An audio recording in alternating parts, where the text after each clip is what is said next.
کرنا چھوڑ دیں، یہ ہے پہلی آزمائش۔ اپنی من مرضی کرنا چھوڑ دیجئے، اپنی شادیاں اس کے مطابق کیجئے جو اسوہ رسول ہے صلی اللہ علیہ وسلم۔ آپ کی شادیاں، آپ کے بچے، آپ کے گھر، آپ کے معاملات، آپ کا پڑوس، اگر وہ ٹھیک ہے تو سب ٹھیک ہے۔ اگر کوئی غیر مسلم کسی مسلمان کے درمیان میں رہتا ہے اور وہ اپنے آپ کو غیر مسلموں سے زیادہ، غیر مسلموں کے علاقے میں رہنے والے غیر مسلموں سے زیادہ محفوظ نہیں سمجھتا، باعزت نہیں سمجھتا، تو یہ مسلمان کے لیے افسوس، دکھ اور صدمے کا مقام ہے۔ یہ مسلمان کے اوپر سوال ہے۔ قاعدہ جمعیت بند کرو، بند کرو، بند کرو۔ اس طرح سے نہیں، چھوڑ دیجئے مائک کو بالکل۔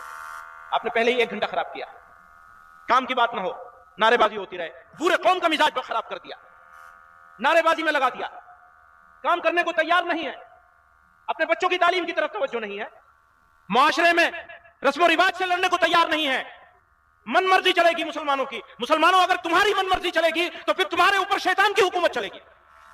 جب اللہ کی حکومت نہیں چل سکتی، جب رسول اللہ کی حکومت نہیں چل سکتی صلی اللہ علیہ وسلم، بھیا درود تو پڑھ لو کم سے کم۔ الحمدللہ نحمده ونستعینه ونستغفره ونؤمن به ونتوکل علیہ ونعوذ باللہ من شرور انفسنا ومن سیئات اعمالنا من يهده الله فلا مضل له ومن يضلل فلا هادي له ونشهد أن لا إله إلا الله وحده لا شريك له ونشهد أن سيدنا ومولانا محمدا عبده ورسوله صلى الله تعالى عليه وعلى آله وصحبه وبارك وسلم۔ اس اجلاس کے صدر محترم اور اسٹیج پر موجود معزز علماء کرام اور رہبران ملت، کشن گنج کے ساتھ جمعیت علماء کا، ہمارے بزرگوں کا، جمعیت علماء کے اکابر کا اور میرے خاندان کا بہت خصوصی رشتہ ہے۔ آج یہ جمع غفیر یہاں جمع ہوا ہے اس بات کے لیے کہ جو مشکلات ہیں ان پر غور کیا جائے اور کچھ ایسے فیصلے کیے جائیں جن کو ہم اپنی زندگی میں، اپنے سماج میں، اپنے گھروں میں، اپنے محلوں میں، اپنی برادری میں اور اپنے علاقے میں نافذ کر سکیں۔ سوال تعداد کا نہیں ہے، سوال کمیت کا نہیں ہے، سوال کیفیت کا ہے۔ اگر کیفیت اللہ اور اس کے رسول صلی اللہ علیہ وسلم کے جاتی ہے، مرضی کے مطابق ہے یا مرضی کے مطابق کرنے کی کوشش کی جائے، تو یقین جانیے حالات کے بدلنے میں، پلٹنے میں دیر نہیں لگے گی۔ دیری اس وجہ سے ہے کہ ہم نے اپنے آپ کو اندرونی طور پر، داخلی طور پر کمزور کر لیا ہے۔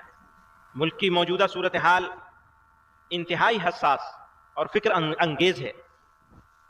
افسوس کے ساتھ کہنا پڑتا ہے کہ ایک خاص طبقے کی بالادستی کے قیام اور دوسرے طبقات کو رسوا کرنے، حاشیے پر دھکیلنے اور محروم بنانے کی باقاعدہ اور منظم کوششیں کی جا رہی ہیں۔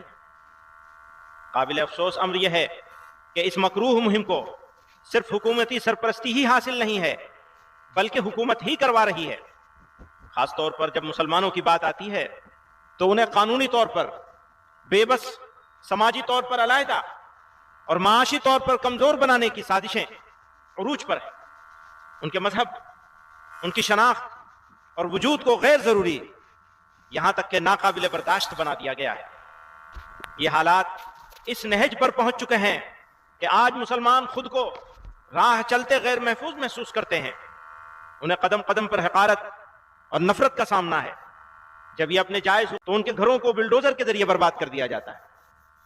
وطن عزیز میں مسلمانوں پر سرکاری سرپرستی میں جاری منافرت اور ظلم و ستم کی یہ لہر انہیں شدید مشکلات سے دوچار کر رہی ہے۔ اسی سرزمین کے ایک شاعر تھے، بڑے خوبصورت انداز میں اب سے بہت پہلے آج کے حالات پر روشنی ڈال گئے۔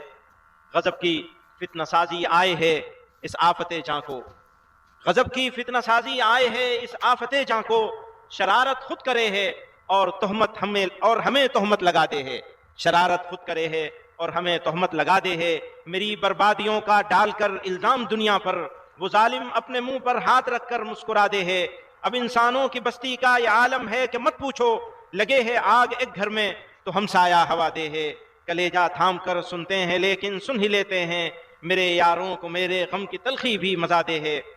بزرگوں اور دوستو، کسی بھی مہذب سماج کے لیے عدل و انصاف سب سے بڑا معیار ہے۔ عدل و انصاف کے بغیر بڑی سے بڑی ریاست، بڑے سے بڑا ملک باقی نہیں رہ سکتا۔ ملک میں امن و امان کا قیام اور جرائم سے پاک معاشرے کی تشکیل انصاف کے بغیر ممکن نہیں۔ لیکن افسوس کے ساتھ کہنا پڑ رہا ہے کہ گزشتہ کچھ عرصے سے بالخصوص بابری مسجد، طلاق ثلاثہ جیسے بہت سے مسائل پر فیصلوں کے بعد یہ تاثر عام ہو رہا ہے کہ عدالتیں ریاستوں کے دباؤ میں کام کر رہی ہیں۔ اقلیتوں کے آئینی حقوق اور دستور کے بعد بنیادی اصولوں کی تشریح کی ایسی مثالیں سامنے آئی ہیں جنہوں نے عدالتوں کے کردار پر سوالیہ نشان لگا دیا ہے۔ مختلف عدالتوں نے مسلم پرسنل لا سے متعلق مسائل کو لے کر جو فیصلے دیے ہیں، ان سے ایسا محسوس ہوتا ہے کہ ان عدالتوں نے قانون کی تشریح کے بجائے قانون وضع کرنے کی کوشش کی ہے۔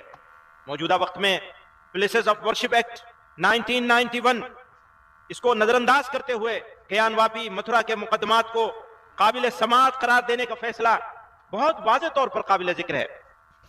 اب تو وہاں بھی پہنچ گئے، ہمارے بیچ میں عبد الواحد چشتی صاحب، انگارہ شاہ صاحب موجود ہیں اجمیر شریف سے۔ سوال ملک کا ہے۔ یہ ملک انصاف کے ساتھ، برابری کے ساتھ، برابر کے حقوق کے ساتھ، اقلیتوں اور اکثریت کی تفریق کے بغیر ملک باقی رہے گا تو باقی رہے گا۔ ملک کی ترقی ہوگی، خوشحالی ہوگی، سڑکیں بنائی جائیں، ایئرپورٹ بنائے جائیں، ٹرینیں چلائی جائیں، ترقی کے جو کام دنیا میں ہیں جن کا تعلق میٹیریل سے ہے وہ ضرور کیا جائے، لیکن جس کا تعلق انسانوں سے ہے اگر وہ نظر انداز ہو جائے گا تو یاد رکھنا یہ ملک کبھی ترقی نہیں کر سکے گا۔ پھر یہ انسانوں کا نہیں، جانوروں کا ملک ہوگا۔ اگر برابر انسانوں کے بیچ میں مذہب کی بنیاد پر، ذات پات کی بنیاد پر تفریق ہوگی، اگر لوگوں کو ذلیل کیا جائے گا تو یہ اس سے بڑی ملک کے ساتھ دشمنی اور غداری کچھ نہیں ہو سکتی۔ بزرگوں اور دوستو، میں یہ کہنا چاہتا ہوں، ہمارے بیچ میں انگارہ شاہ صاحب موجود ہیں، یاد رکھنا یہ جو وقت ہے نا یہ بدلتا ہے، ایک جیسا نہیں رہتا۔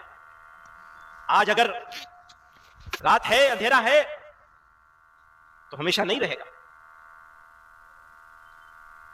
صبح تو ہوگی ضرور، صبح تو ضرور ہوگی، ہمارا یقین ہے۔ اس لیے گھبرانے کی، مایوس ہونے کی قطعاً ضرورت نہیں ہے۔ میں اوقاف کے اوپر یہ کہنا چاہتا ہوں، وقف ایک دینی معاملہ ہے، مسلمان آخرت کی ثواب کی غرض سے اپنی جائیداد وقف کرتے ہیں۔ یاد رکھیے، یہ اوقاف کسی بادشاہ یا کسی حکومت کی ملکیت نہیں، یہ 100% مسلمانوں کی وقف کردہ جائیدادیں ہیں۔ ہمارے ملک میں وقف جائیدادوں کی کثرت اس بات پر دلالت کرتی ہے کہ دین اسلام نے انسانوں کی خیر خواہی اور فلاح و بہبود پر کس قدر زور دیا ہے، مسلمانوں نے کس فراخ دلی کے ساتھ اللہ کی رضا اور صدقہ جاریہ کے لیے اپنی جائیدادیں وقف کی ہیں۔ یہ وقف ہمارے بزرگوں کی وراثت ہے، آج اسے ہم اس طرح ضائع ہوتے نہیں دیکھ سکتے۔ ہم دہائیوں سے اس کے خرد برد ہونے، اس پر ناجائز قبضہ اور تسلط ہونے کی شکایت کرتے رہے ہیں۔ جمیعت علماء ہند نے حکومتوں سے بارہا مطالبہ کیا ہے کہ وقف جائیدادوں کا انتظام و انصرام SGPC کے طرز پہ کیا جائے، لیکن حکومتوں نے کوئی توجہ نہیں دی اور وقف کی بدحالی کا تماشا دیکھتے رہے۔ بزرگوں اور دوستو، اس پر مزید ظلم یہ ہوا کہ موجودہ حکومت اس طرح کی ترمیم کرنا چاہتی ہے کہ ناجائز قبضہ کرنے والوں کا قبضہ آسان ہو جائے اور جنہوں نے قبضے ناجائز کر رکھے ہیں ان کا تسلط مکمل ہو جائے۔ بزرگوں اور دوستو، یہ جو پروپیگنڈا کیا جا رہا ہے نا کہ جہاں پہ انگلی رکھ دیں گے وہ ہو جائے گی، یہ جھوٹا پروپیگنڈا ہے۔ اپنی ہی جائیدادیں، ان کے اپنے وزیر نے اسی مرتبہ کے سیشن میں یہ بات کہی ہے کہ اتنی جائیدادیں اوقاف کی جو ہیں وہ لوگوں نے قبضے کر رکھے۔ اگر ہاتھ رکھنے سے وہ جائیداد مل جاتی ہوتی تو خود اوقاف کی جائیدادوں پر اتنے سارے لوگوں کے قبضے کیسے ہوتے؟ وہ جو میں نے شعر پڑھا تھا نا کہ شرارت خود کرے ہے اور ہمیں تہمت لگا دے ہے، وہ تو بھائی قبضے تم نے کروا رکھے ہیں، اور وقف بورڈ بنتا کیسے؟ حکومتیں بناتی ہیں. ہم کہتے ہیں مسلمانوں کے ہاتھ میں ہونا چاہیے وقف بورڈ کا بنایا جانا. آپ نے جو موجودہ قانون ہے اس کے حساب سے آپ نے ان جائیدادوں کا انتظام کرنے کے لیے جو صوبائی اوقاف بنائے ہیں جتنے، اور سینٹرل وقف کونسل بھی، وہ سب حکومتیں بناتی ہیں. حکومتوں کے بنائے ہوئے اوقاف کے ساتھ، اور اتنی جائیدادیں آپ کا وزیر مان رہا ہے کہ اتنی جائیدادوں پہ قبضہ ہے. میرے بھائیوں بزرگوں، مسلمان کو کیا کرنا چاہیے؟ مشکل حالات میں مسلمانوں کا عمل اور رد عمل وہ کیا ہونا چاہیے؟ تو میں عرض کرنا چاہتا ہوں، صبر، حکمت اور دانش مندی کا آئینہ دار ہونا چاہیے.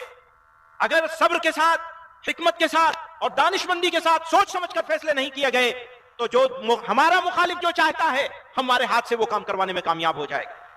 وقت کا تقاضا ہے کہ مسلمان اپنی بصیرت اور دور اندیشی کا مظاہرہ کریں، مثبت اور متوازن اقدامات کے ذریعے معاشرتی تعمیر و ترقی میں اپنا کردار مزید مضبوط کریں. تعلیم کے فروغ، معاشی خود کفالت